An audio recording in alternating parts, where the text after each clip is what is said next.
अस्सलाम वालेकुम स्कॉर्पियोज। मैं हारिस अज़मी प्रोफेशनल एस्ट्रोलॉजर आपकी खिदमत में हाज़िर हूँ। अपनी तबीयत की नासाजी के बावजूद मेरा इस हफ़्ते का इस बड़ा इवेंट जो यूरेनस आपके आपके यहाँ घर बदल के अब 7th हाउस में आ रहा है, ये बयान करना बहुत ज़रूरी था। तो मैं वीडियो थोड़ी छोटी रखूँगा। कुछ तफसील मैंने अलग यूरेनस की वीडियो में बना दी है, उसका लिंक आपको नीचे डिस्क्रिप्शन में मिल जाएगा, तो वहाँ से थोड़ा सा देख लीजिएगा। लेकिन क्योंकि लंबा सितारा है तो हम लोग रफ्ता रफ्ता इसकी नॉलेज आपको पहुँचाते रहेंगे।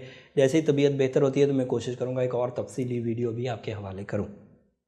थोड़ा ओवरव्यू पहले वीकली हॉरोस्कोप पर बयान करता हूँ, फिर यूरेनस आपके 7 साल में आगे क्या करेगा वो भी बयान करता हूँ। जुपिटर इस वक्त 2nd हाउस में, the most powerful star for career is in your 2nd house.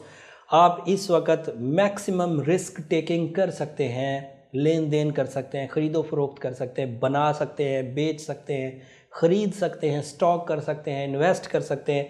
Jupiter इस वक्त आपके लिए आइडियल पोजीशन पर है। विरासती फ़ैसले, मुकदमेबाजी में फ़तह, किसी बहस और तकरार में आपकी कामयाबी, ये भी एक्सपेक्ट की जा सकती है। 3rd हाउस में सैटर्न है, ये थोड़ा सा कशीदगी रखेगा आपके घरेलू हालात के साथ, जिसमें आपके जो सीनियर्स हैं, बड़े बहन भाई, उनके साथ ताल्लुकात थोड़े उलझ सकते हैं, तो उनको ज़रूर टाइम दीजिए। आपका ज़र्फ़ बहुत ताकतवर है, आपने हमेशा ही कुर्बानियाँ दी हैं, तो अब भी कुर्बानी दें। बड़ों के सामने वैसे भी हकूक़ मांगना मुनासिब नहीं होता। अगर आप कुर्बानी देंगे तो अल्लाह ताला की तरफ से आपकी फर्माबरदारी में लिखा जाएगा, और फर्माबरदारी हमेशा ग्रोथ देती है, ये अखलाकी कदरों में बुलंद करती है आपको, तो ये कामयाबी आपको मिलेगी। मरकरी रेट्रो चल रहा है सॉरी मरकरी की रेट्रोग्रेशन आपके लिए थोड़ी तकलीफ दे होगी, और है भी 7th हाउस में, सॉरी मरकरी है 5th हाउस में। तो ये रेट्रोग्रेशन आपके लिए उलझन की वजह, डॉक्यूमेंटेशन साइन करते हुए नेगेटिविटी, डिसीजन प्रॉपर ना ले पाना, जो लोग आपके लिए बहुत मोहब्बत का इजहार करें उन पर भी आपका शक ही करना, या किसी हद तक आपका अपना ही दिल बुझा बुझा सा रहना, ये पॉसिबिलिटीज़ में। और मरकरी ये 40 दिन तक ये ख़राबी करेगा। 30 दिन सीवियर रहेगी, 29 मार्च को ये सीवियरिटी जाती रहेगी, एंड रफ्ता रफ्ता फिर 17 अप्रैल को ये ख़त्म हो जाएगा, और फिर पूरा साल नहीं आपको डिस्टर्ब करेगा। आपका अपना रूलिंग प्लैनेट मार्स, वो भी आपके यहाँ 7th हाउस में, and that is ideal for husband and wife travelling, family travelling. अगर कोई बड़ा एजेंडा है ट्रैवलिंग का तो भी, एंड इसके अलावा रिश्ते में फोर्स पैदा होगी। ये मार्स का 7th हाउस में आना आपके लिए बहुत पॉजिटिव है, इस हफ्ते ये ग्रोथ पकड़ेगा, एंड 7th हाउस में ही आपके लिए यूरेनस होगा। अब एक तो मैं ये बयान करता हूँ कि यूरेनस स्टार ऑफ अपॉर्चुनिटीज़ है, स्टार ऑफ सडन गेन्स है। इसका फ़ायदा जो है वो एग्रीकल्चर वाले, कंस्ट्रक्शन वाले, इन पेयर्स को बहुत होता है, या ऐसे लोगों को जो शराकतदारी में दूसरे लोगों के ऊपर इन्वेस्ट करके काम करते हैं, उनको ये एडवांटेजेस बहुत देगा।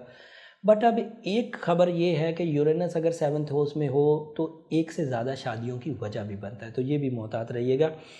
इससे पहले ये 7 साल लिब्रा के घर में रहा है, आपसे पिछला सितारा लिब्रा है, यस। सो लिब्रा के घर में रहा है, तो आप उनके रिलेशनशिप सेक्टर को भी थोड़ा पिछले 7 साल को अगर रीड करेंगे तो आपको अंदाज़ा हो जाएगा कि आपके अगले 7 साल रिलेशनशिप में कैसे रहने वाले, तो आपको थोड़ी ग्रोथ मिलेगी। बाकी कुछ अपने एक्सपीरियंस से, जो मेरा 16 ईयर कैरियर है उसमें यूरेनस 7th हाउस में क्या क्या करता रहता है, मैं गाहे बगाहे बयान करता रहूँगा।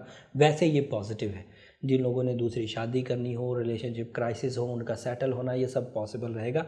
बट अब अगर कोई एक पेयर कहीं कोई चीट कर रहा है या गलती कर रहा है, तो उसकी शादी के या दूसरे लोगों के साथ अफेयर के चांसेस बढ़ जाएंगे, या वो अपने साथी का हक मारेगा। ये यूरेनस के 7th हाउस में आने से होता है। That is a logic from astrology. मेरी दुआ है कि ये पेशेंगोई गलत हो, बट लॉजिक है तो मैंने बयान कर दी। उसके अलावा आपको हालात में तेज़ी से चेंजेस आती हुई नज़र आएंगी। सो ये जो तेज़ी से चेंजेस हैं, इनको अपनी मेच्योरिटी के साथ टैकल करिए, ताकि जो पॉजिटिव चेंजेस हैं उन्हें आप एक्सेप्ट कर सकें, और जो नेगेटिव चेंजेस हैं उन्हें आप रिपेल कर सकें। वैसे इस सिचुएशंस को ओवरकम करने के लिए कि जिसमें आपकी जो पॉजिटिविटीज़ हैं वो तो भरपूर अंदाज से आपको मिलें, और जो नेगेटिविटीज़ हैं वो रिपेल हो जाएं, उसके लिए ओपल अब आपके लिए बहुत साजगार साबित होगा। अल्लाह ताला की उन नेमतों में से एक नेमत है जिससे अच्छा ही आपकी तरफ आएगा, और नेगेटिव को ओपल की रेडिएशंस रिपेल कर देगी, पीछे भगा देगी। साथ में सूरह बकरा की आखिरी दुआएं इस पूरे महीने कंसीडर करिए, और मरकरी की रेट्रोग्रेशन को सॉल्व कर देगा। अगले हफ्ते जो वीडियो बनाऊंगा उसको और तफसील दूंगा। इस हफ्ते मेरी सेहत आड़े आ गई, नहीं तो ये इवेंट था बहुत बड़ा, जो यूरेनस ने घर बदला है इसकी तफसील। लेकिन ये इवेंट लंबा है, तो उम्मीद करता हूँ जैसे आप इस चैनल के साथ जुड़े हुए हैं तो ये रफ्ता रफ्ता मैं आपको इसकी आगाही और दूंगा। वैसे आपको स्टडी करने के लिए लिब्रा के हालात ज़िंदगी पिछले 7 साल वाले देखने चाहिए। थोड़ा बहुत आप भी रिसर्च करिए ताकि यूरेनस की फितरत का आपको अंदाज़ा हो सके। स्पेशली उसको 7th हाउस में चेक करिएगा कि 7th हाउस में वो क्या क्या करता है। अगले हफ्ते तक के लिए इजाज़त दीजिए। अल्लाह ने के बाद।